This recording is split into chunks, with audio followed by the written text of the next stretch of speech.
damos inicio al sexto programa de capacitación de, de la serie de charlas, de intercambios, de encuentro que estamos haciendo dentro del marco de la presentación del manual de Agromonte, Raíces de Innovación. La charla de hoy lo tenemos a Jorge Frías, productor de bioinsumos de la Granja de la Tierra Sin Mal. Vive en Tirol, cerquita de Resistencia, provincia del Chaco, y es actual secretario de producción de la localidad de Ciervo Petizo, una localidad también al este de la provincia del Chaco, para los que no sean de acá y no conozcan, y nos va a comentar un poco su experiencia, su formato de producción, y bueno, todo su recorrido a lo largo de estos años. Así que ahí pongo la diapositiva. Jorge, vos andá diciéndome cuando quieras que vaya cambiando y ya te cedo la palabra entonces. Ahí está. Podés arrancar. Bueno, buen día a todos, buen día a todas. Primero agradecerte, Mauri, y a la Fundación Gran Chaco, digamos, por el convite. Para mí es un gusto participar de estos espacios. Si bien no soy muy ducho de la virtualidad, pero siempre me gustan los encuentros. Es lindo andar rejuntándonos entre los que miramos para el mismo horizonte, digamos, ¿no? Así que ese gran agradecimiento por invitarme a participar de esto. Por otro lado, contar que lo que voy a decir un poco tiene que ver más con lo que vos bien mencionaste recién, Mauri, que es la experiencia que vamos teniendo y cómo la venimos desarrollando, ¿no? Porque para mí el título más grande tal vez sería el de experimentador más que productor, y mucho más que el secretario de producción. Te mencionaba, Mauri, fuera del encuentro, que yo milito en un movimiento social ya desde hace mucho tiempo. Dentro de este movimiento nosotros desarrollamos o trabajamos el tema de la ruralidad. Un movimiento muy chiquito, no es muy conocido tampoco, se llama Nuestra América. Y desde ahí vamos tejiendo redes con otros espacios, digamos, para desarrollar lo que nosotros llamamos siempre un proyecto de vida, digamos, ¿no? Entonces diferenciamos muy claramente los proyectos de vida de los proyectos de muerte. Y los proyectos de vida son estos, los proyectos de vida son los encuentros, los proyectos de vida son actividades y acciones que promuevan la vida en cualquiera de sus formas, de sus maneras, digamos. Y el desarrollo de los vínculos es una cuestión fundante en la vida, digamos. La vida se basa en vínculos, básicamente, ¿no? No solamente vínculos humanos, sino también con la naturaleza. Entonces, desde ese lugar y desde la granja, yo vivo en la granja, la Tierra Sin Mal, desde ahí nosotros en su momento comenzamos a producir verdura orgánica con mi pareja. Valeria es ingeniera agrónoma, bueno, y de ella y del campesinado es de quien más aprendí todo esto, digamos, ¿no? Entonces, desde ese espacio de la granja, arrancamos nuestra primera experiencia de producción agroecológica. Nosotros compramos ese espacio a otro productor, la tierra venía media cansada, así que al inicio nos costó mucho poder tener buena calidad de verduras, digamos, de verdura orgánica. Lo iniciamos primero para una producción de autoconsumo, para una mejora en nuestra calidad nutricional como familia, y después comenzamos a comercializar por situaciones que se fueron dando en el país. Quedamos sin trabajo y empezamos a vender verduras orgánicas. En ese proceso, mientras producíamos, empezamos a tejer redes o a generar vínculos y espacios de conversa y de discusión acerca de la ruralidad o de la nueva ruralidad, si se quiere. Ni Valeria ni yo somos hijos de campesinos, sino que hicimos la opción por volver al campo, ¿no? Entonces teníamos y seguimos teniendo mucho que aprender todavía. Así que desde ese lugar empezamos a generar esos espacios de encuentro. Y ahí se dio algo interesante, porque muchos de los que pasaron por casa, nosotros teníamos programas de voluntariado, muchos de los que pasaron por casa de otros países nos fueron acercando información y experiencia sobre lo que hasta en ese momento nosotros no lo conocíamos, que eran distintos tipos de bioinsumos, digamos, ¿no? Hasta en ese momento en la Facultad de Agronomía nunca se había manejado, o sea, se había tratado muy superficialmente algunas cuestiones, pero nunca la elaboración de bioinsumos. De hecho, en términos legislativos, en términos legales, algunos de esos productos ni siquiera estaban permitidos ser utilizados fuera de la granja en lo que se producían, digamos, ¿no? Y recuerdo, fue en uno de esos encuentros, nosotros ya teníamos la producción hortícola desarrollada a pleno, venía funcionando muy bien, y en un encuentro, nosotros esos encuentros los llamábamos encuentro de soberanía alimentaria. Bueno, después de las charlas y las conversas, caminando por la chacra, un compañero muy querido de acá del entorno, se llama Fernando Santiago, nos hace ver una diferencia en la producción de perejil, me acuerdo, porque había un tramo, digamos, del bancal de perejil tenía un tamaño y el tramo siguiente tenía, no era el doble, pero la diferencia era muy notable. Entonces nos preguntó, desde el supuesto de que habíamos escalonado la siembra, nos preguntó cuánto tiempo de diferencia había entre una siembra de perejil del bancal y la siguiente por la diferencia de tamaño. Y en realidad lo que había sucedido es que nosotros no habíamos hecho un escalonamiento de siembra en ese bancal, sino lo que estábamos haciendo era probar unos fertilizantes que nos habían enseñado alguna gente que había pasado por casa, y lo estábamos probando ahí. En una parte del bancal poníamos y en otra no. La diferencia fue abismal. Así que a partir de ahí nos empezamos a entusiasmar. Y empezamos a desarrollar algunos de los preparados que nos venían enseñando. Los resultados nuestros fueron excelentes, no solamente porque teníamos mayor producción en la parte hortícola, sino porque además veíamos otros beneficios que tienen que ver básicamente, y además de los beneficios en la salud, otros beneficios que tienen que ver con la durabilidad del producto.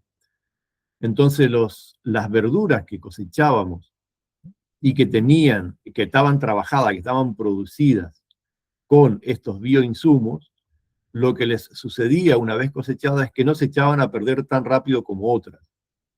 Los perejiles, por ejemplo, no se amarillaban tan rápido como los perejiles que estaban producidos con bioinsumos. Los tomates aguantaban un montón de tiempo sin echarse a perder. El zapallo tronco lo mismo. O sea, empezamos a ver desde la práctica, desde lo cotidiano, una gran diferencia en la producción trabajada con bioinsumos y sin bioinsumos, ¿no? Bueno, en ese momento fue la primera información que nos llegó. Después empezamos a ver el por qué sucede eso en las verduras, digamos, ya más a nivel celular. Y la cosa es muy, muy interesante en ese punto. Así que empezamos a desarrollar toda la producción que teníamos con diferentes bioinsumos que trabajábamos acá. Hasta que en algún momento tuvimos el riesgo de que un vecino que no es productor, él se dedica más a la industria cárnica, digamos, al mundo de las carnes, compró un lote de 20 hectáreas y quería hacer soja, pero de la manera convencional. Y eso está hacia el sur de nuestra granja, desde donde vienen todos los vientos del sur que nos iban a traer toda la deriva de los venenos que iban a echar. Entonces nos perjudicaba todo el proyecto de vida que teníamos desarrollándose en la granja. Así que bueno, transitada esa crisis, lo que vimos es que eso era un punto débil en el proyecto de vida nuestro. Es decir, podíamos poner toda la energía que quisiéramos en desarrollar nuestro proyecto, pero si venía una situación externa como la que habíamos pasado, se nos complicaba. Así que nos dimos a la tarea de convencer a todos los productores de la región que nosotros teníamos que transformar a Puerto Tirol en un polo de producción agroecológica. Entonces todos teníamos que hacer agroecología. No nos fue tan bien con esa idea, pero salieron, como suele suceder, ideas nuevas. Entonces, en las recorridas, la mayoría de los productores nos escuchaba por lo respetuoso que son los productores, digamos, pero no accionaban después en la práctica, digamos. Entendimos después por qué, digamos, pero en general, como todo equipo de fútbol, equipo que funciona no se cambia, y ellos consideraban que los fertilizantes sintéticos le funcionaban bien, a pesar de que cada vez tenían menos producción, digamos, ¿no? O el suelo más empobrecido. Pero lo cierto es que uno de estos productores nos dice, mirá, Fría, yo la verdad que estoy sobrepasado de tareas en la chacra, porque antes me ayudaban mis hijos, ahora mis hijos se fueron, quedé yo solo, y está lindo lo que vos decís, pero me venía a proponer que siga sumando tareas. Entonces yo lo que te propongo es que hagan ustedes y yo les compro. Y ahí aparece la idea de poder producir en volumen lo que son los bioinsumos. Hasta ese momento los producíamos nosotros para nosotros mismos y para reservar en el momento que necesitáramos, digamos, ¿no? Así que ahí primero arrancamos la producción más masiva de bioinsumos. Durante un tiempo nosotros seguíamos pensándonos como productores, después entendimos que producir bioinsumos significaba corrernos de alguna manera, corrernos desde el lugar de productor de bioinsumos y pasar a otro escenario que es la producción industrial, porque empiezan a aplicar otras leyes, porque empiezan a haber otra situación de otros actores en el escenario, digamos, ¿no? No solamente productores y consumidores, sino ya más del mundo de la industria, por la producción misma del bioinsumo, pero también por los volúmenes que uno empezaba a trabajar. Y bueno, asumimos ese desafío y empezamos a transitarlo. Es un poco el recorrido de cómo llegamos a transformarnos en esto que vos nos presentabas, Mauri, de productor de bioinsumos, digamos. Nosotros arrancamos como productores hortícolas. En realidad, arrancamos cuando la situación nos exigió, digamos, vivir de la producción hortícola, nos transformamos en productores hortícolas. Después, con el tiempo, llegamos a producir los bioinsumos de manera más, en volúmenes más grandes, digamos, ¿no? Ahora, si arrancamos con las diapositivas, ¿puede ser, Mauri? Yo mencionaba en alguna charla anterior con Mauricio. Perdón, ¿ahí las estaban viendo las diapositivas? No. No, ahora veo los cuadraditos nomás de los que estamos participando. A ver, ahí sí se ve, ¿no? Ahí se ve, Voy a sí. intentar hacer así porque se va sumando gente nueva y la voy aceptando. Claro, sí, no hay problema, no hay problema. Ahí está. Jorge, ahí en el chat preguntaban qué son los bioinsumos, digamos, como para arrancar con una... Perfecto, sí. Con una intro. Bueno. Nosotros les llamamos bioinsumos a todo lo que son insumos externos a la chacra, si se quiere, lo que usamos, lo que utilizamos para poder mejorar nuestras producciones. Entonces son productos que algunos son productos alimenticios para las plantas, ¿no? Y para el suelo, que sería la línea de los fertilizantes, llamémosle. Fertilizantes, enmienda, digamos. Y otros productos que son más, que no tienen que ver tanto con la alimentación de la planta, digamos, sino tiene que ver más con el control de enfermedades o el ataque de plagas, digamos. Enfermedades como hongo o el ataque de diferentes tipos de insectos o de plaguitas que puedan haber. Lo que sucede es que nosotros no nos manejamos mucho con el concepto de plaga, digamos, sino más con el concepto de equilibrio del lugar, del entorno, ¿no? Todos tenemos que vivir, digamos, entonces hay bichitos que puedan perjudicar o que puedan poner en riesgo alguna producción, pero que si en general la producción está en un ambiente, en un sistema equilibrado, no tienen razón de ser preocuparnos, digamos, por la presencia de estos insectos o de lo que pueda estar apareciendo ahí. Entonces, los bioinsumos son esos elementos externos. Serían los fertilizantes, serían los insecticidas, los fungicidas, los acaricidas, que se puedan estar utilizando en una producción vegetal para llevarla a buen término, para que la cosecha sea buena, digamos, ¿no? Eso sería groseramente a lo que nosotros nos referimos cuando hablamos de bioinsumos. Después la forma de los bioinsumos tienen diferentes formas, algunas son sólidas, otras son más líquidas.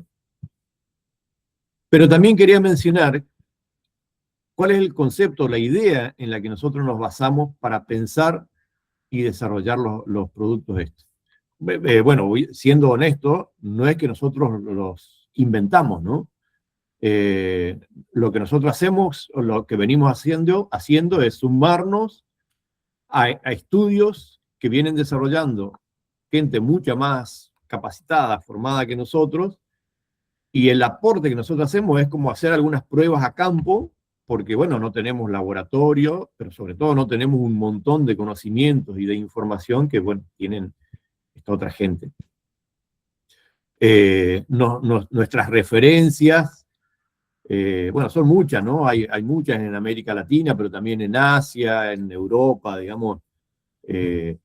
Hay muchas personas que vienen trabajando, que vienen estudiando y que vienen desarrollando sistemáticamente este tipo de productos. La verdad que nosotros nos centramos, por esta cuestión de la industrialización y de los registros, nos centramos solamente en algunos, pero bueno, hay no sé, infinidad de maneras de poder preparar diferentes bioinsumos. Entonces yo decía, nosotros cuando pensamos los bioinsumos, pensamos en la presencia de la vida, básicamente. Y el bioinsumo, o sea, la parte viva de los insumos que nosotros le aportamos, tiene que ver básicamente con una microbiología presente en la vida. Es decir, nosotros vivimos gracias a la microbiología. Si no estuviera ese universo de microbios, no podríamos vivir. Directamente no podríamos vivir. Entonces yo ahora armé, no soy muy bueno armando esto, me ayudaron a armar este PowerPoint, pero además me hubiera gustado poder compartir también imágenes del antes y después de diferentes situaciones para ir viendo, pero no lo pude hacer, así que no sé si después le paso a Mauri y él lo puede compartir por otro lado, por otro espacio, ¿no? ¿Podés pasar la diapo? Nosotros lo que hacemos con los bioinsumos es pensar la planta como un reflejo de la vida que está bajo el suelo, ¿no? Entonces, ahí bueno, vemos la plantita con las raíces y el núcleo de vida lo centramos en el suelo. ¿Podés pasar una diapo más? ¿Una más? A ver, apretarle más. Anda apretándole más. Otro más. Bueno, a ver hasta ahí. Decía, nosotros mencionaba recién que nosotros pensamos los proyectos de vida como en el mundo de la planta, como que la vida está en el suelo y la planta es un reflejo vivo de lo que viene sucediendo en el suelo, ¿no? Entonces, la planta es una cosa maravillosa porque es el ser vivo, el único ser vivo hasta ahora conocido, porque ahora están haciendo estudios estamos empezando a conocer mejor nuestros océanos, que era un universo desconocido para nosotros, pero hasta donde conocemos, las plantas es el único ser vivo que tiene la capacidad de transformar la luz en alimento, digamos. Entonces, lo que nosotros vemos en la secuencia esta, básicamente, es una planta absorbiendo rayos de luz y lo transforma, digamos, de alguna manera en la energía necesaria para poder crecer, para poder vivir. Esa transformación la puede hacer durante el tiempo que hay luz. O sea, cuando a la noche deja de hacerlo. Entonces, en esa transformación, lo que lo que utiliza, digamos, la planta es la glucosa y el agua para poder desarrollarlo. Pero a la noche lo que hace es reservar esa energía, y la reserva en las raíces, la reserva en forma de azúcares o de glucosa, digamos. Y para eso, como aparece ahí en el esquemita, toma parte del dióxido de carbono, del carbono que está en el aire, y junto con el agua lo transforma en glucosa, digamos, ¿no? Que parece una cosa media rara, media complicada, pero es una de las cosas primarias en la vida que tenemos en el universo, y que es una de las maneras de poder ir absorbiendo el dióxido, el carbono que tenemos liberado en la atmósfera. No sé si sigo con el rato, si no voy a enredar mucho, pero es otro de los beneficios de la producción agroecológica precisamente es la de absorber el carbono en atmósfera, que es uno de los problemas que tenemos con el calentamiento global, digamos, ¿no? Entonces, las producciones agroecológicas tienen una mayor tasa de absorción de carbono liberado que las producciones convencionales.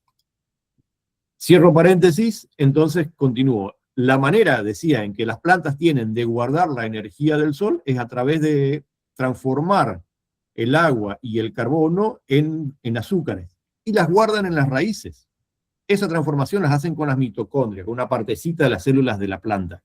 Las guardan en las raíces, y ahí en las raíces ¿puede ir pasando, Mauri? Empieza otro proceso interesante que tiene que ver con la alimentación de la planta. Nosotros, cuando tenemos ganas de comer diferentes cosas, agarramos y nos movemos y nos trasladamos y nos acercamos a donde están los recursos que necesitamos o que queremos o que deseamos. Las plantas o la vida entendió que esto se maneja siempre a través de vínculos. Entonces la plantita lo que hace es generar un vínculo con la parte viva del suelo, que son los microorganismos estos, los que viven ahí abajo, y estos microorganismos van a ser los encargados de acercarle lo que la planta va a estar necesitando. El nutriente que la planta necesite van a ser estos microorganismos los que se van a encargar de poder alcanzarlo, buscarlo a donde esté, y acercárselo de una manera en que la planta lo pueda comer, llamémosle entre comillas, de una manera en que la planta lo pueda absorber. Entonces, de alguna manera, los microorganismos son como, digamos, los cocineros de la planta, preparan la comida para que la planta la pueda absorber.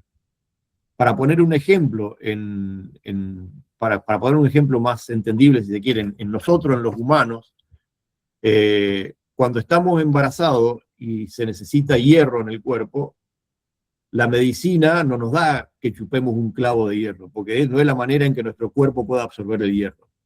Entonces nos inyectan una sustancia en la que hay hierro, digamos, ¿no? Entonces, la forma en que nuestro cuerpo asimila el hierro es en determinada modalidad química y en otras no. La planta le sucede lo mismo. La manera de preparación de esos nutrientes para la planta la hacen los microorganismos. Pero acá sucede una relación dialógica, porque los microorganismos son muchos y son buenos, pero no son buenudos. Entonces también a cambio van a exigirle algo a la planta. Eso que le exigen a la planta es la glucosa. Es lo que la planta preparó durante el día y que el exceso lo guardó en las raíces. Lo guardó para ella, pero lo guardó también para poder dárselo a los microorganismos que van a ser los encargados de acercarle y de prepararle esos alimentos. Entonces, lo que sucede con la producción convencional, y es ahí donde se instala la trampa de las industrias, de la industria de los paquetes tecnológicos que le llaman, digamos, de los fertilizantes, los insecticidas, consiste básicamente en llegar con el discurso al productor de que aparece, o para prevenir alguna plaga, hay que aplicar determinados productos que van a matar todo lo que tenga que ver con plagas, entre comillas. Esos productos matan la plaga, pero van matando esa microbiología del suelo, que es lo que decía la encargada de alimentar a la planta. Entonces, si nosotros matamos a nuestro cocinero, lo más probable es que después se nos empobrezca nuestra comida. Vayamos comiendo cada vez menos.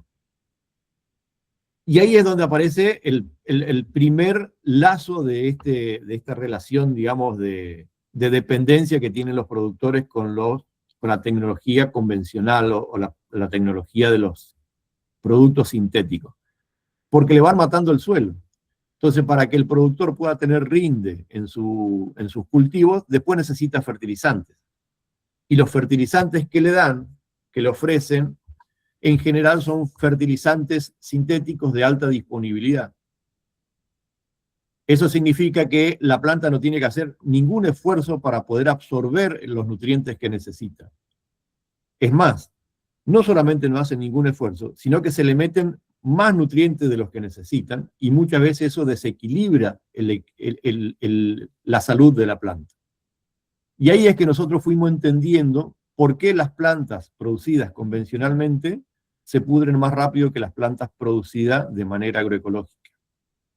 Porque hay un desarrollo o un hiperdesarrollo de algunas partes celulares, sobre todo de las plantas, que no están desarrolladas de manera equilibrada. Entonces, no sé, si no se entiende lo que voy diciendo, Mauri, y me frenan, estaría bueno ahí como para poder retomar. Pero porque por ahí me meto en cuestiones que no sé si se entienden o si hacen al caso, pero no te estamos escuchando, Mauri.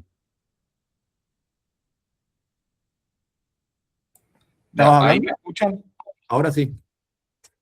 A ver, ahí no hace eco, listo, perfecto.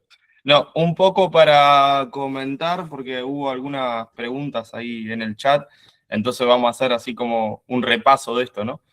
Primero, el tema de qué son los bioinsumos, ¿no? Serían líquidos o productos sólidos que uno agrega al suelo para mejorar la calidad de ese suelo y mejorar la producción de las plantas de nuestro interés, o para fumigar las plantas, digamos, para alejar algún insecto o para combatir alguna plaga de un hongo, de una bacteria, ¿no? Entonces, en definitiva es eso, por ejemplo, un líquido que uno le pone al suelo para mejorar la calidad de ese suelo, como un resumen muy, muy por arriba y muy, muy básico. Exacto. Después estamos viendo, digamos, esto de los bioinsumos, como en qué marco estamos tratando de aprender esto, en ver de qué manera podemos usar algunos de estos bioinsumos como para arrancar en nuestros sistemas sintrópicos, en nuestros agromontes, en nuestra agrofloresta, y para potenciarlas. Pero para poder entender para qué nos sirve un bioinsumo o por qué podríamos llegar a aplicar algo, estamos empezando a ver, o estamos tratando de entender cómo se nutren las plantas. Entonces, en principio, Jorge nos está explicando que las plantas se nutren de un gas que hay en el aire, ese gas lo guardan en las raíces como azúcar y después eso lo utilizan para seguir creciendo. Y después lo otro que nos está diciendo es que solo con las raíces no alcanza para que la planta se nutra, necesita también toda una serie de vida que hay en el suelo, que son hongos, que son bacterias, que son un montón de microorganismos, de bichitos muy, muy chiquititos que no se ven, para poder llegar a nutrirse bien.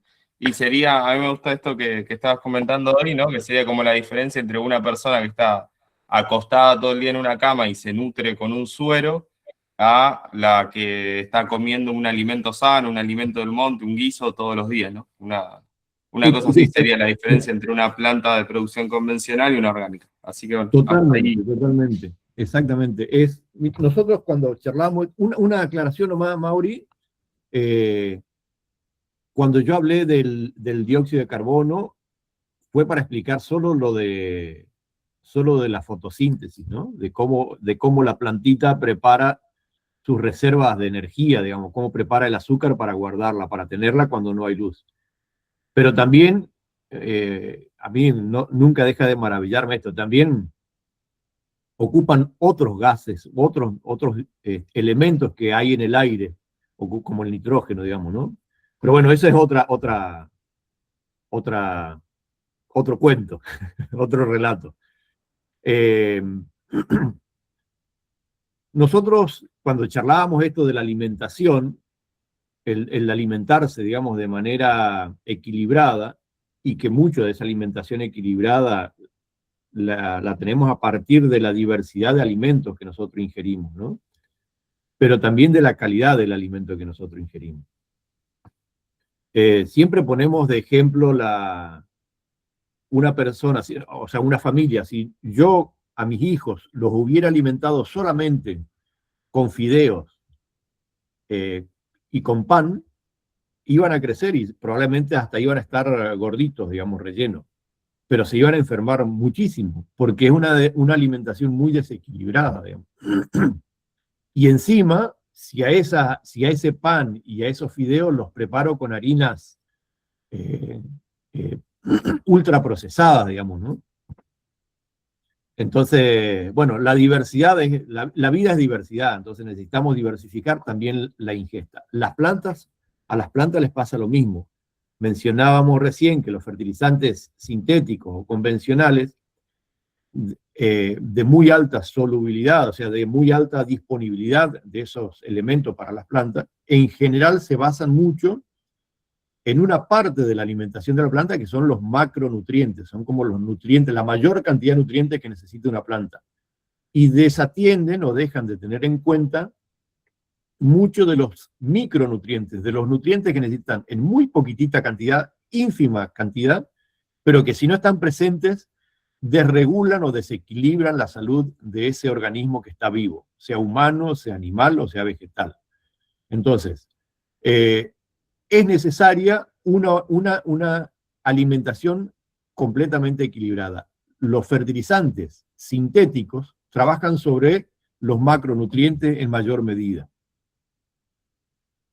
Eso hace que las plantas crezcan mucho, pero crezcan endebles, no tengan fuerza. Entonces, cualquier plaga o cualquier enfermedad las ataca. Porque la vida, básicamente, es maravillosa, pero puede ser un poco cruel en algún punto, porque la vida se preocupa por preservar la vida. Si algún elemento vivo tiene un problema y que no está funcionando bien, lo que la vida misma hace es desarmar ese elemento para volver a utilizar los elementos que tiene ahí. Entonces, si una planta está media enferma, la vida se va a encargar de empezar a desarmar eso. Va a mandar primero algunos bichos, algunos hongos, para que empiece como a desarmar todo eso y va a separar los minerales que tiene, va a empezar a armar, digamos, otro esquema eso. Primero va a recuperar todos los elementos que componen esa plantita que está enferma y que no funciona, que no termina de andar bien, la va a desarmar, va a volver a recuperar los elementos y lo va a disponibilizar para otra planta que tenga más fuerza. En ese punto puede ser un poco cruel la vida, pero si le damos una mano podemos recuperar también esa planta. ¿Podemos ir pasando la diapo, Mauricio? Entonces, teniendo en cuenta esto, es que nosotros empezamos a trabajar y a desarrollar con los bioinsumos, digamos, ¿no? Más, pasarla varias veces, a ver. Ah, más. Uno más. Hasta ahí, por lo pronto. Bueno, veníamos nosotros en esto de tener en cuenta la vida que está en el suelo y el mejor lugar que tiene una planta para desarrollarse, tenemos en cuenta tres partes de ese suelo, digamos, ¿no? Que es la parte física, la parte mineral y la parte orgánica. ¿Sí? Porque esto me lo armaron y también lo estoy entendiendo, lo estoy aprendiendo. No, pero bueno, teniendo esos tres elementos, materia orgánica, mineral y microorganismos, sería como el suelo perfecto. El mejor suelo o la comida, el mejor lugar para una planta para crecer, para desarrollarse. En la conjunción de esos tres elementos es donde la planta va a encontrar el mayor potencial del suelo para poder desarrollarse y crecer de manera sana, equilibrada, con un potencial enorme en términos de productividad, si nosotros pensamos en eso. Pero también, digo, en términos de vida, ¿no? Una planta, la mayor productividad de una planta ornamental son las flores, digamos, que también nos colorean la vida, nos dan vida en ese sentido. Entonces, una acción básica que nosotros manejamos en lo que es producción de planta es el concepto de las 3M. Eso nosotros lo aprendimos de un ingeniero agrónomo colombiano, ay, esperen, me están llamando, de un ingeniero agrónomo colombiano, se llama Jairo Restrepo, que bueno, si tienen alguna vez oportunidad de escucharlo, o en internet también está, es un gallego un poco desopilante y mal hablado, pero la verdad que es una maravilla todo lo que enseña, el conocimiento que tiene. Y a su vez es muy honesto. Un minutito, por favor, ¿eh? A su vez es muy honesto en el sentido de que no miente. A veces, no me sale el término, pero es muy frontal, es muy crudo a veces, pero uno aprende muchísimo porque tiene un lenguaje muy, muy básico, muy sencillo, digamos, del cual uno entiende. El concepto de las 3M lo trabaja él, y que tiene que ver con materia orgánica en el suelo, tiene que ver con minerales y tiene que ver con microorganismos, las 3M. Materia orgánica, minerales, microorganismos. Esos tres componentes asociados de manera equilibrada en el suelo te garantizan una producción sana y eficiente del cultivo. Y eso es lo que hay que generar. La agricultura convencional se centró solamente en los minerales y todo lo otro pretendía aportarlo de manera externa, digamos, eliminando toda la parte microbiológica, porque es la parte que le da independencia al productor. Si nosotros tenemos un suelo vivo, si nosotros tenemos un suelo con mucha diversidad de microorganismos, ese productor es libre, es independiente, no depende de ninguna empresa que le acerque algún fertilizante o algún insecticida, porque los cultivos van a ser sanos. ¿Podemos pasar más, Mauri? Entonces, teniendo esos tres elementos abajo de manera equilibrada, la planta va a crecer. Pasarlo nomás, Mauri, ¿eh? Pasarla. La planta va a crecer de manera sana. Volverlo un cachito. Y va a reflejar o sea, lo que la planta va a demostrar arriba va a ser, hasta ahí. A ver, eso. Yo decía, teniendo los tres elementos, las 3M, juntas en el suelo, ese conjunto va a reflejar lo que la planta está arriba. Entonces, si el suelo está bien abajo, la planta va a estar bien arriba. Entonces, lo que se enferma muchas veces, nosotros vemos como que se enferma la planta, pero en realidad lo que tenemos es una enfermedad en el suelo, es un suelo deficiente. Y si el suelo está bien, la planta está bien. Si el suelo está mal, la planta está mal. Y esos dos círculos grandes, grises, que podemos ver en la pantalla, de alguna manera, a mí me gusta verlo como el símbolo del infinito. Entonces, si abajo está bien, arriba está bien. Si arriba está bien, abajo está bien. Ese símbolo del infinito, que en algunos libros sagrados por algunas culturas representa la eternidad, es así la agricultura, así es la vida.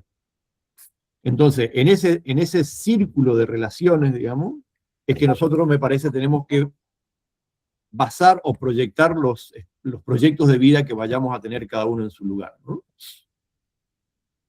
Nosotros entendemos que el suelo, nuestro suelo, es el mayor organismo vivo que hay en el planeta. Si nosotros pensamos en eso, ¿no? Muchas veces preguntamos en los talleres, bueno, ¿cuál es el organismo vivo más grande que conocen? Y ahí aparecen diferentes ejemplos, ¿no? Los elefantes, las ballenas. Pero nunca nos posicionamos en el concepto de que nosotros vivimos sobre un organismo que está vivo. Nosotros desarrollamos nuestra vida, somos como los piojos del planeta, digamos, vivimos ahí, pisamos ese espacio vivo durante toda nuestra vida, sin muchas veces tener conciencia de que transitamos arriba de algo que está vivo, digamos. Y es una cosa muy sencilla de entender, porque hasta donde nosotros entendemos o conocemos, no existe nada que pueda dar vida si no está vivo previamente. Es decir, una mamá no puede dar vida, no puede estar embarazada si fallece antes de hacerlo. Una cabra no puede parir si está muerta. Una vaca no puede parir si está muerta. O sea, si no tiene vida previamente, no puede engendrar y desarrollar más vida. La única condición para eso es poder estar vivo. Y es lo que sucede con nuestro suelo. Por debajo de esa franja que dice humus, por debajo de esa franja en general no viven gran concentración de microorganismos. Por debajo hay un mundo mineral que es solamente mineral, es un mundo inerte, un mundo que tiene productos pero que no tiene vida, digamos. Entonces, el hierro que está por debajo de esa franja o que está en esa franja pero que no tiene vida, una vez que pasa por la planta, ese hierro pasa a ser parte de la planta como mineral vivo, pasa a pertenecer al mundo del mineral orgánico. Entonces, un hierro que vivía en el mundo mineral inorgánico, luego de pasar por la franja del humus, vive en el mundo mineral orgánico. Y esa es una razón por la cual entendemos que el suelo es un organismo vivo, porque da vida a ese mineral. La única manera de poder hacerlo, recuerdo, es estar vivo, ¿no? Y acá aparecen conceptos, las palabras también son, es un universo bien lindo e interesante, porque las palabras nosotros las usamos y nos describen cosas en lo cotidiano a partir de ciertos hábitos cotidianos, digamos, pero tienen mucha más historia que nosotros como humanos, ¿no? Y además tienen una historia viva, entonces van evolucionando también. Yo alguna vez, charlando con un compañero ya fallecido, un hombre muy, muy sabio, digamos, y muy lindo, muy linda persona, se llamaba Mario Benítez, charlábamos con él acerca de la etimología, del origen de las palabras, ¿no? Y él era maestro de grado, maestro de docente, y sabía mucho de etimología. Entonces yo alguna vez le pregunté si él se había puesto a estudiar. Y él me dice que no, que a él siempre le gustó, pero que le hubiera gustado ponerse a estudiar etimología, porque él consideraba que si uno aprende etimología o el origen de las palabras, se transforma directamente en un filósofo. Y yo creo que un poco es así. Entonces, volviendo a lo nuestro, desde esta idea de la etimología y la filosofía, esa franja viva del suelo se llama humus. Humus, una palabra latina. Pero que humus es la mamá de un montón de otras palabras que nosotros usamos cotidianamente. Humus es la madre de la palabra humano, ¿no? Entonces, de alguna manera tenían razón nuestras comunidades indígenas, tienen razón, como muchas veces, digamos, lo tuvieron y muchas veces no las oímos o no las escuchamos.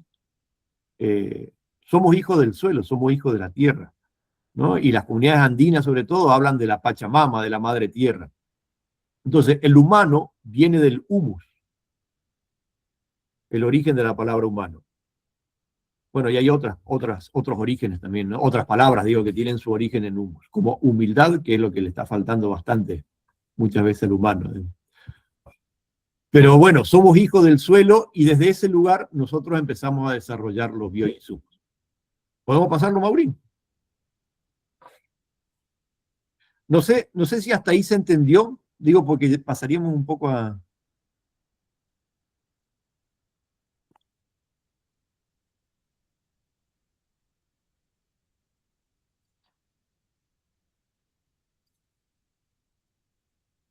¿Seguimos entonces? A ver ahí.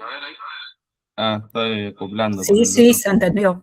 Sí, yo creo que venimos re bien. Podemos seguir avanzando con las otras cuestiones. Yo me fui anotando algunas preguntas y demás, pero está bueno dejarlas como para el final, así vamos avanzando con la idea.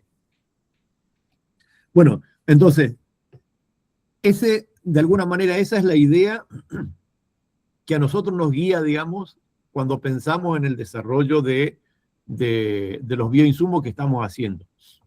Vuelvo a recordar, nosotros hacemos solamente algunos de los tantos bioinsumos disponibles o que se suelen trabajar, digamos.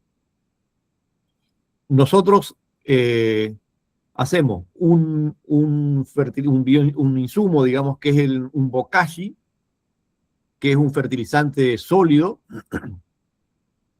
y bokashi es un fertilizante que lo desarrollaron en Japón. De hecho, bokashi es una palabra japonesa, que es un fertilizante extremadamente maravilloso, porque es un producto que se hace en base a fermentaciones con los elementos que uno tiene en el lugar, o sea, con los elementos que uno tiene disponible en su lugar donde vive, ¿no?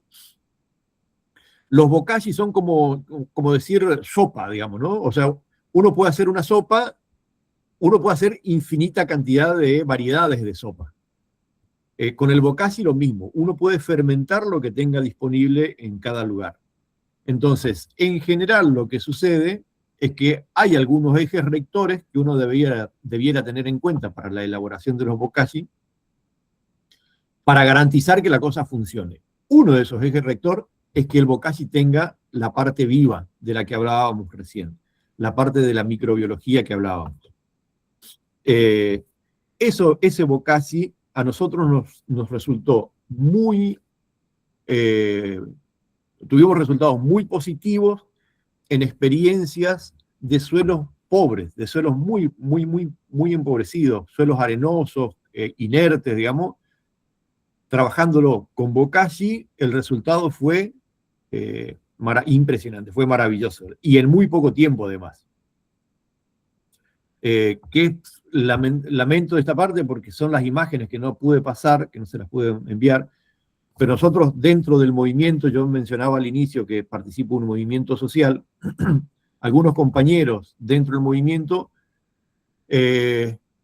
desarrollaron una huerta en el patio que funcionaba como cancha de fútbol en una cárcel en Buenos Aires. Entonces, imagínense, digamos, lo que era el suelo ese, totalmente compactado, empobrecido, pelado, no hay árboles, no hay nada, no hay. Bueno, y al cabo de una campaña productiva, estos compañeros tuvieron una huerta maravillosa en ese lugar. Chiquita, después la fueron haciendo crecer, pero le atribuyen particularmente al bokashi el poder haber revertido la situación de pobreza de ese suelo. Entonces, y cuando ellos cuentan la experiencia, la cuentan diciendo que ellos no arrancaron sembrando huerta, sino que arrancaron sembrando vida, porque ellos trabajaron con bokashi, pero además le iban poniendo mucho microorganismo en estado sólido, digamos, ¿no? Así que sembraron el suelo con vida primeramente. Nosotros en el bokashi que estamos preparando, que nosotros estabilizamos como una receta, entonces sale siempre el mismo producto, estamos utilizando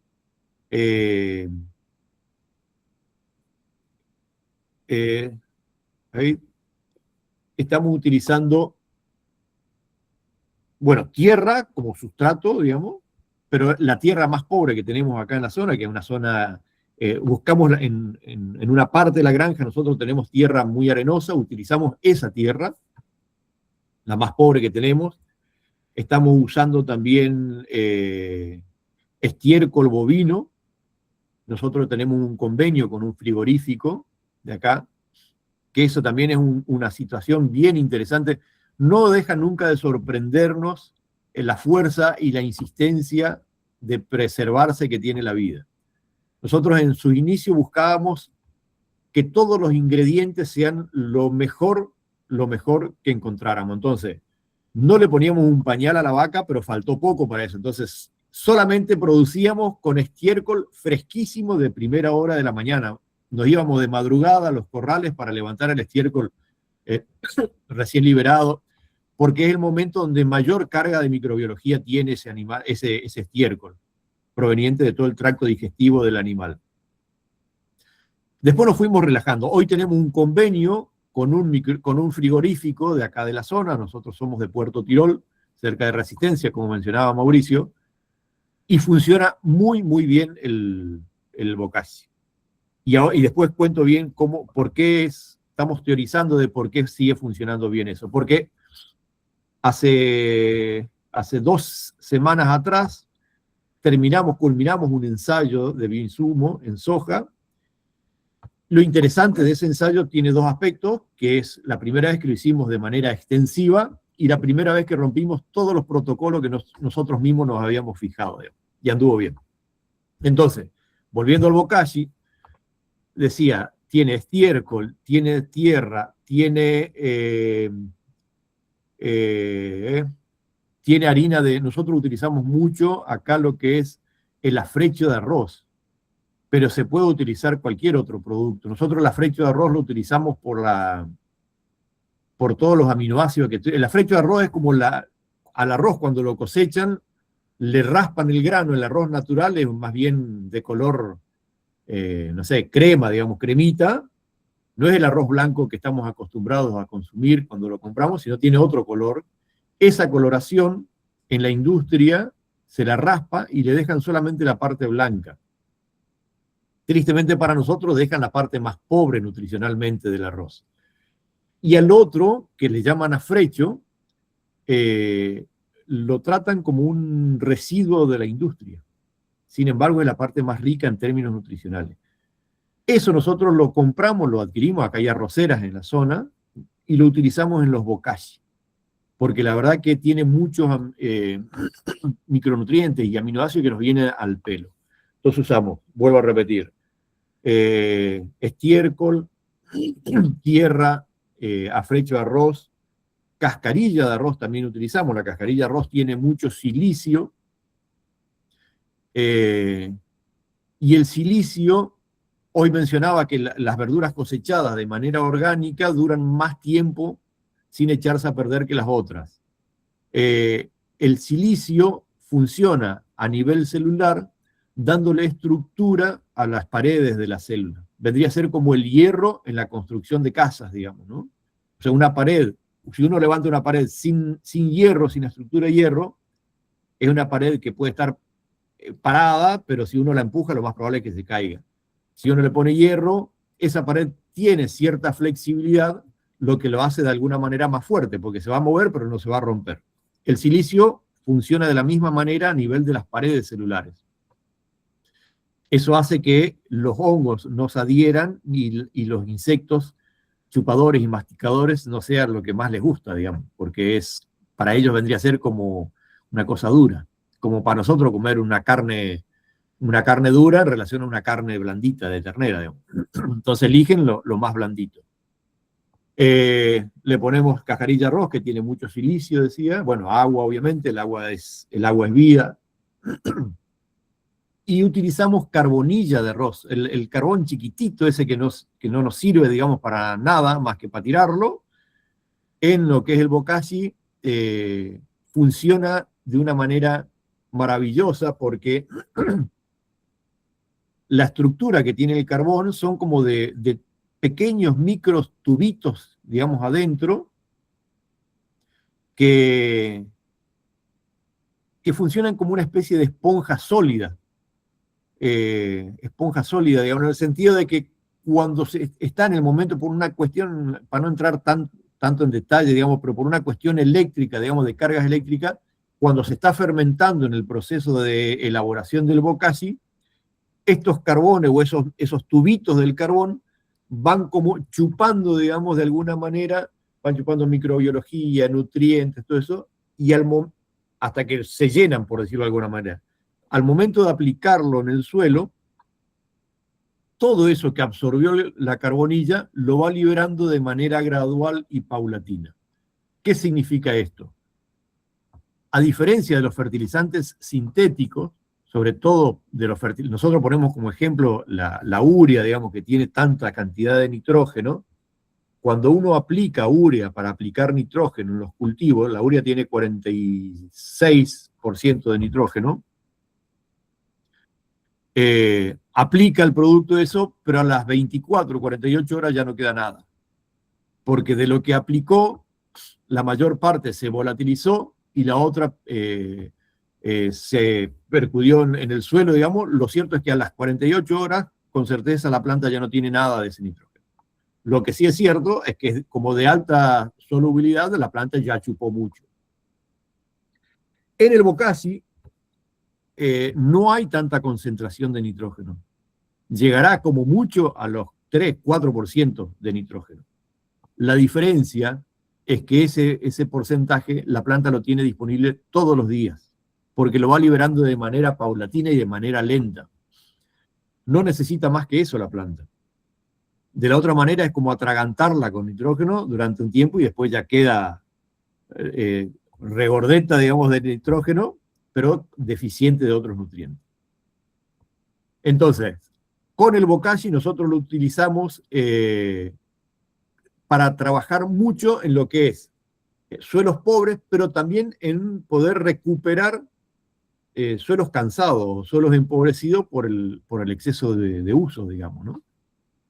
Sobre todo, bueno, ahora ya empezó a modificarse, pero en un tiempo atrás, gran parte, digamos, de los productores con los que nos vinculábamos, compañeros del movimiento, no tenían la práctica ni de rotación de cultivos, ni de cobertura de suelo.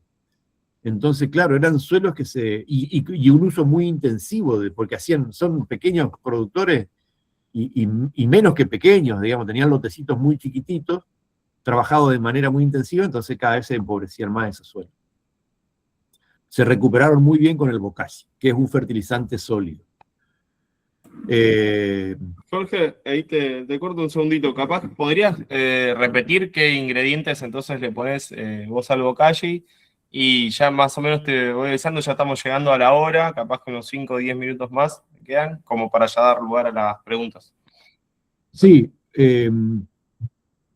nosotros estamos teniendo tierra, carbonilla, estiércol. Nosotros usamos estiércol bovino, pero en realidad puede ser cualquier estiércol de rumiantes. Lo interesante del estiércol bovino es que tiene más cantidad de estómagos, con lo cual viene más enriquecido en microorganismos, digamos, ¿no? Tierra, carbonilla, estiércol, cascarilla de arroz, pero puede ser cualquier tipo de pastura que haya en la zona, en realidad. Agua, obviamente. Usamos azúcar para darle energía a esa microbiología que le ponemos. Nosotros usamos microbiología regenerativa, que la sacamos acá del monte. Bueno, la sacamos una vez, ahora nosotros lo que hacemos es reproducir nomás eso para no tocar más el monte. Usamos afrecho de arroz y levadura, la levadura del pan. También utilizamos eso, que sería como el arrancador, digamos, de toda la parte microbiológica. Yo después le paso a Mauri bien todos los ingredientes y las cantidades de esos ingredientes para que la pueda socializar. Una vez que nosotros mezclamos todo eso, lo que hay que hacer es voltearlo cada tanto, o sea, airearlo, y al cabo de 15 días, 10, 15 días, es un producto que ya está listo para usarse, digamos, ¿no? Se lo puede usar antes también con el riesgo de que queme las plantas, porque es un producto que es muy fuerte, digamos. Es un fertilizante, no es... hay que dosificarlo, digamos.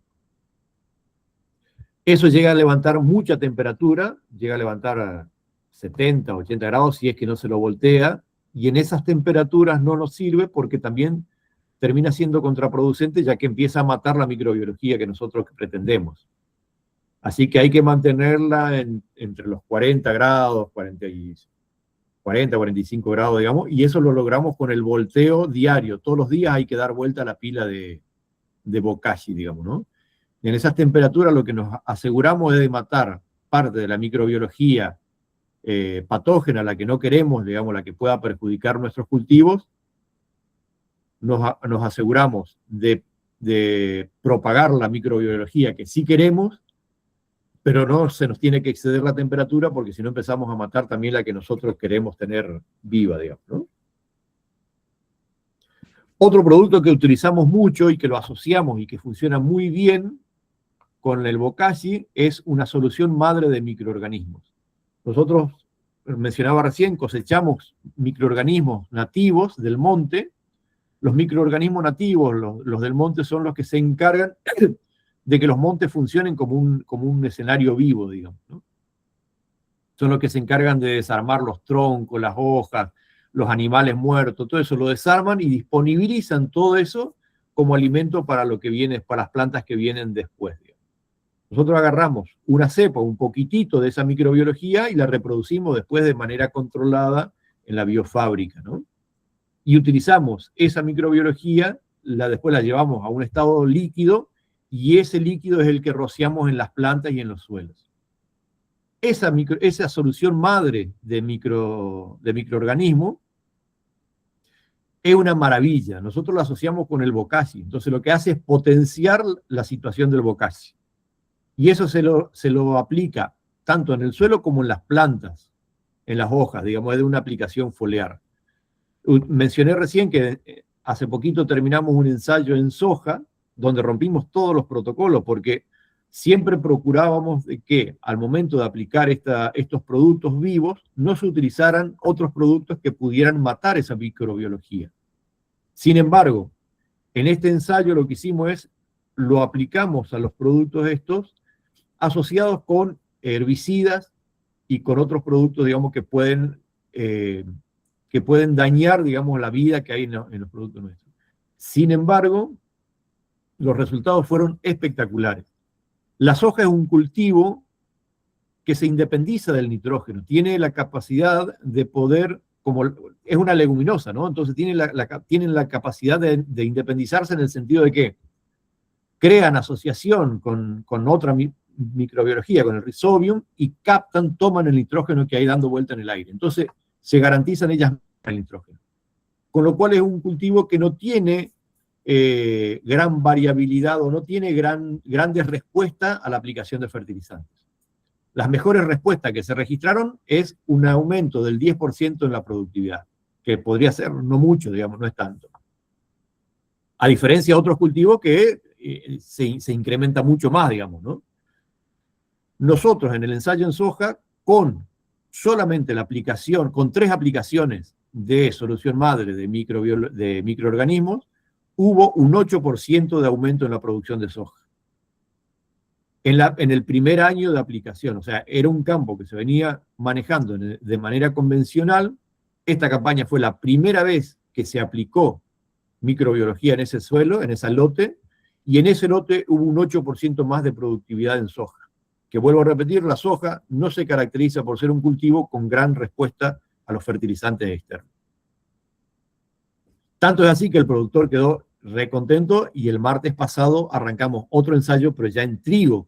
Y él va a asumir la propuesta, digamos, de ensayo que le hicimos. Porque la vez pasada en soja nosotros hicimos una propuesta y él hizo otra cosa, lo que quiso. Pero así todo anduvo bien, digamos, ¿no? Esos son como 2 productos sumamente fáciles de producir en la chacra y que yo diría que les garantiza una producción exitosa, en términos de planta, pero en términos de alimentos, y lo que están produciendo es alimento para las personas, ¿no?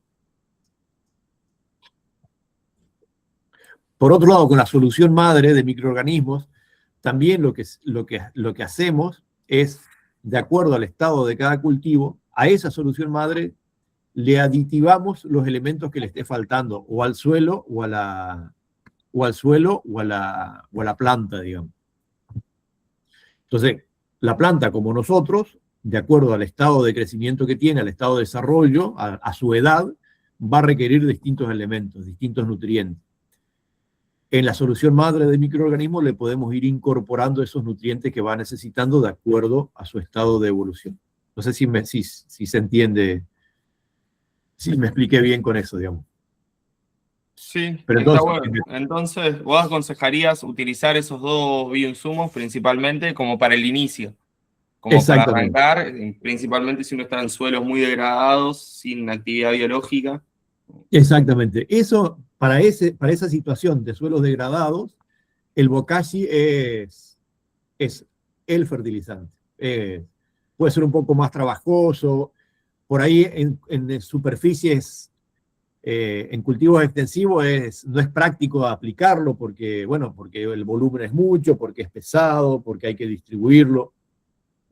A diferencia de los productos líquidos, digamos, que es más fácil la aplicación, pero en cultivos que uno maneja en superficies más reducidas, el bokashi es una maravilla, con garantía de éxito. Y si a eso lo asocian con la solución madre de microorganismos, mejor todavía, digamos, ¿no? Bien.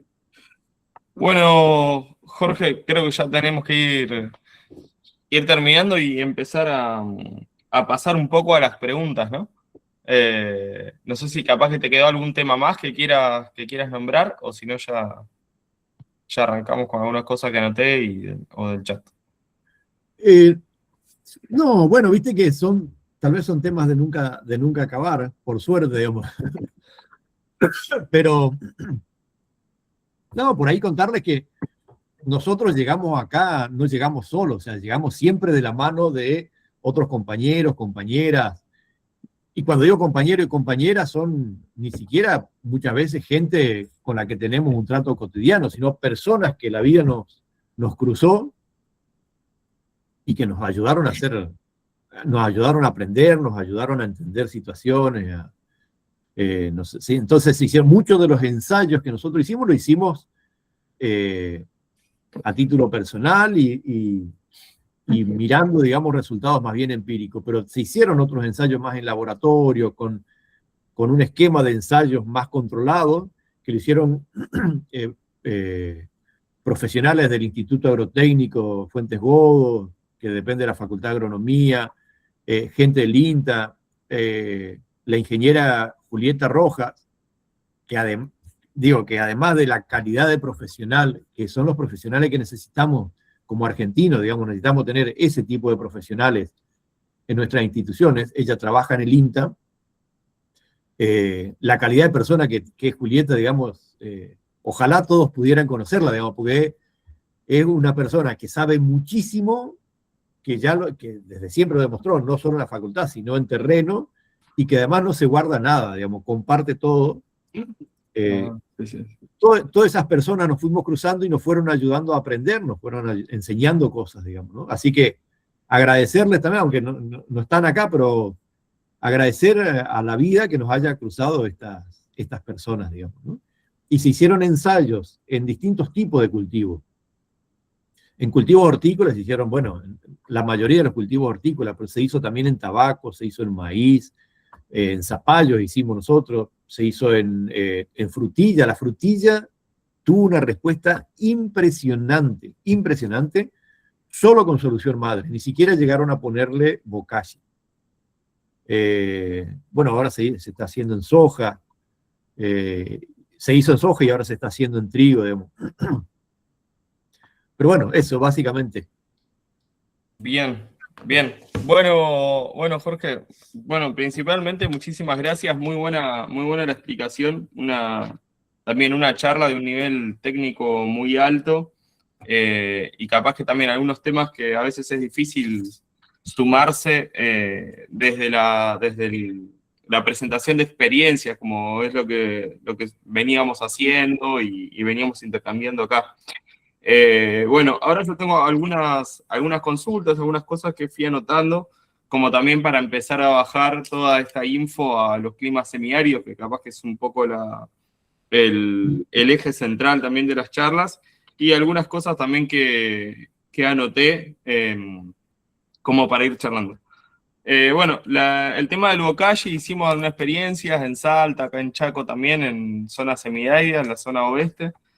Y también anduvo muy bien, tuvimos esta experiencia así como vos comentás, Jorge, que de un lado estaba el perejil chiquito y del otro el perejil alto, misma fecha de siembra, uno con bokashi y otro sin bokashi. Sí, capaz que podemos hablar un poco de los insumos que necesitamos para hacerlo,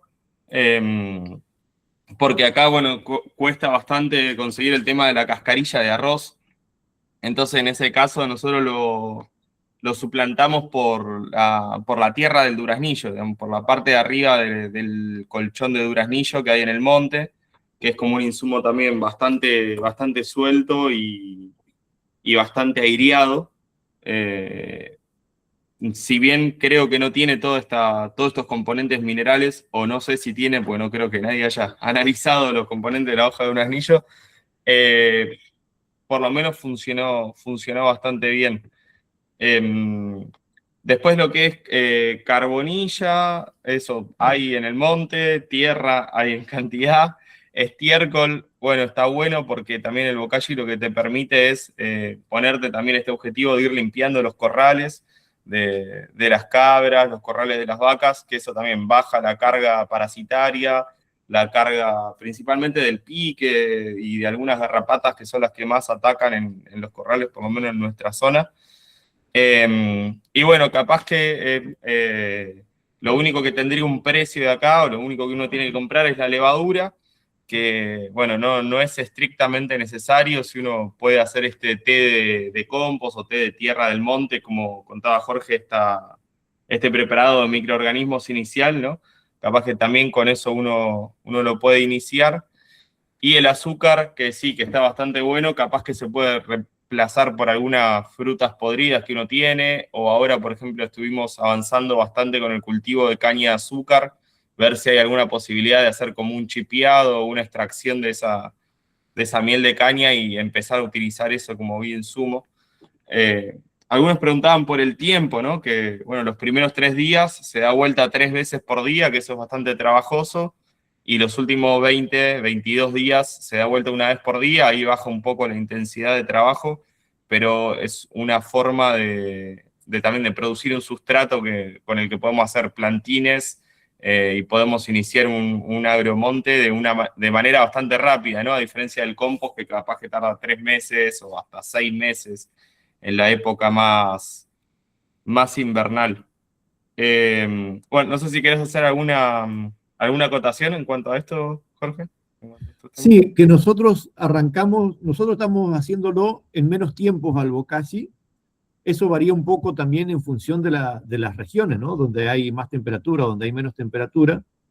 Pero lo que vimos es que antes nosotros como que esperábamos que termine de fermentar completamente y después lo usábamos, y ahora solamente hacemos eso para el Bokashi que va a salir a la venta. Y cuando lo usamos nosotros lo utilizamos antes. Lo que sí, diluimos bastante la dosificación, digamos, ¿no? Porque si no quema las plantas, digamos. Nada, eso, básicamente. Nada, y vos mencionabas lo de la... ¿La dosificación que es 50% o usan una dosis menor? Nosotros, eso va a depender de la calidad de suelo que tengas, donde vos la estés poniendo. Bien. Entonces, en suelos muy degradados, nosotros estábamos usando prácticamente 2 kilos por metro cuadrado. Y yo creo que si se utiliza, con 2 kilos por metro cuadrado tuvimos buenos resultados, pero si se utiliza más, yo creo que se acelera un poco más el proceso de recuperación del suelo. En suelos que están muy buenos, o sea que solamente hay que hacer un mantenimiento porque el uso que se le da al suelo es intensivo, en huerta, digamos, pero que el suelo está cuidado, digo, que tiene cobertura, que hay rotación de cultivos, todo eso, nosotros usamos solamente 200 gramos por metro cuadrado. Y se mantiene. Entonces, la variabilidad de la dosificación tiene ese rango de 200 gramos a 2 kilos, digamos, por metro. Bien. Va cambiando eso, ¿no? Y para hacer plantines, eso. Ajá, y en plantines nosotros usábamos al 20%, es decir, una parte de Bokashi por 4 partes de tierra, de suelo. O sea, sí, sería eso, ¿no? 20% Bokashi, 80% de suelo. Bien. O un balde Bokashi y 4 baldes de tierra. Y el tiempo en cultivos, digamos, intensivos así, nosotros hacíamos cada 10, 15 días íbamos poniendo, íbamos reabonando. Y después en frutales, digamos, lo que hacíamos es, bueno, en frutales le metemos sin agua, hacemos y en los frutales, cuando hacemos el abonado con bokashi, no, lo abonamos, o sea, no abonamos al lado del tronco del frutal, sino que lo que hacemos es proyectar la sombra de la copa, la proyectamos al suelo, y a esa altura ponemos el bokashi. No sé si logro explicarme. Sí, o Es sea, como, me dirías a dónde termina la copa y a dónde empieza y exactamente, dónde termina, y aproximadamente ahí. exactamente.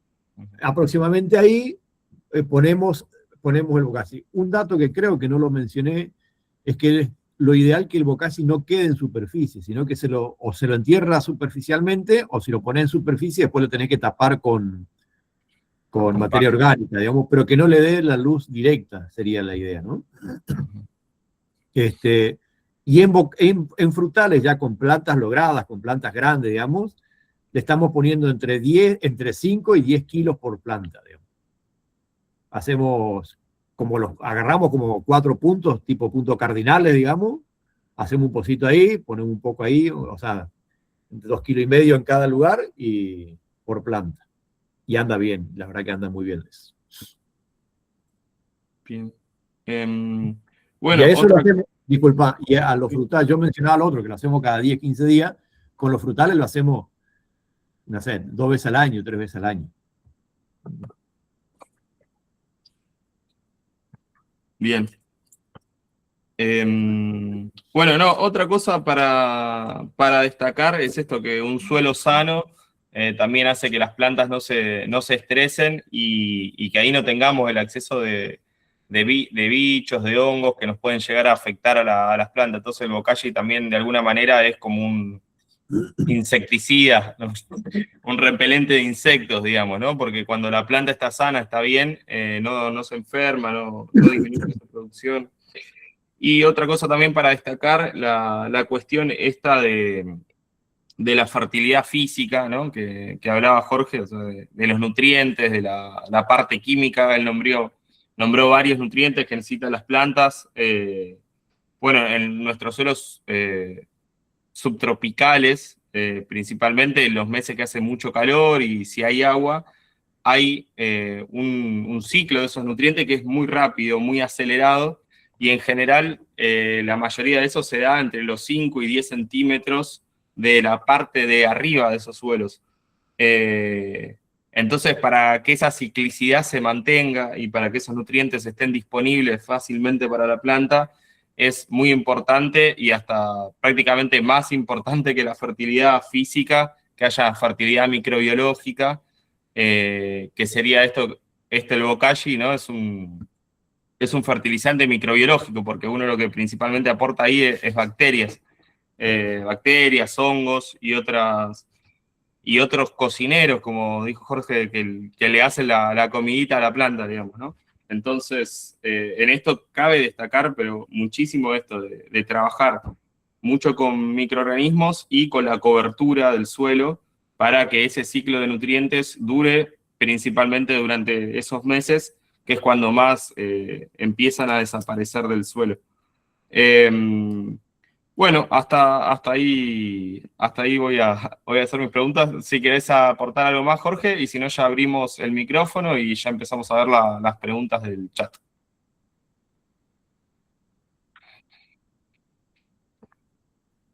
Abramos el micrófono, te decía. Dale, acá, por ejemplo, preguntan también del super magro, si tenés experiencia en hacer super magro. Sí, nosotros hacemos super magro. Lo que, a ver, en realidad el super magro es un biol, es un tipo de biol, ¿no? Los bioles están hechos en base a estiércoles, digamos. Nosotros lo que hacemos es un biol base, reproducimos la microbiología, digamos, del estiércol, y a ese biol base lo aditivamos con algunos minerales, digamos. Un poco como hacemos también con la solución madre de microorganismos.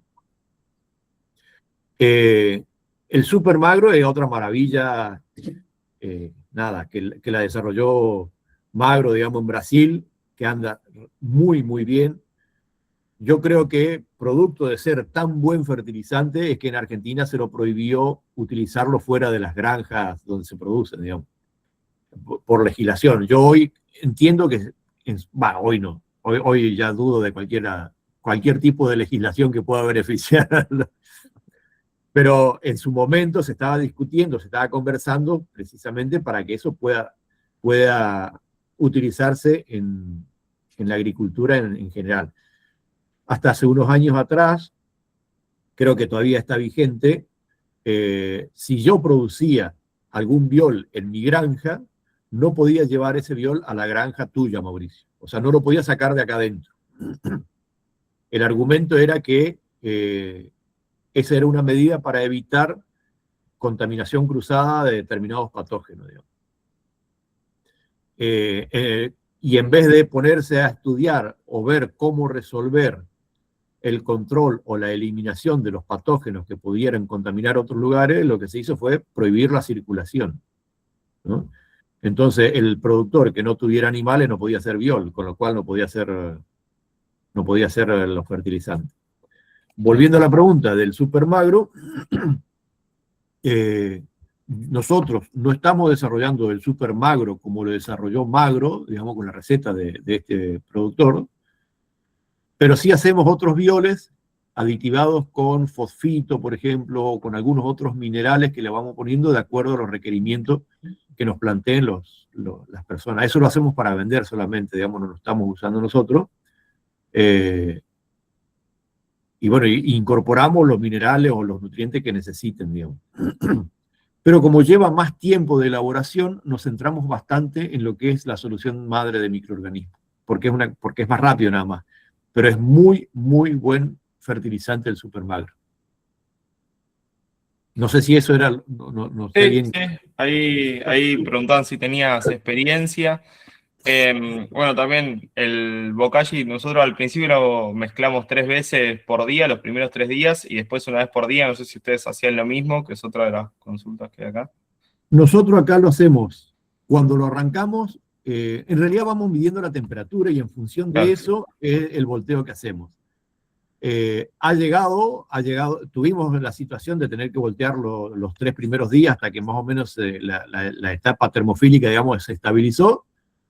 Y en otros casos, digamos que lo volteamos 2 veces al día, el primer día, después ya estuvo estabilizado, digamos, la temperatura. Entonces tuvimos la situación. Si habría que sacar como alguna norma, te diría que en general volteamos 2 veces cuando arrancamos y después una vez al día hasta que lo levantamos. Digamos que en general lo levantamos, repito, al día 15 más o menos lo estamos levantando ya.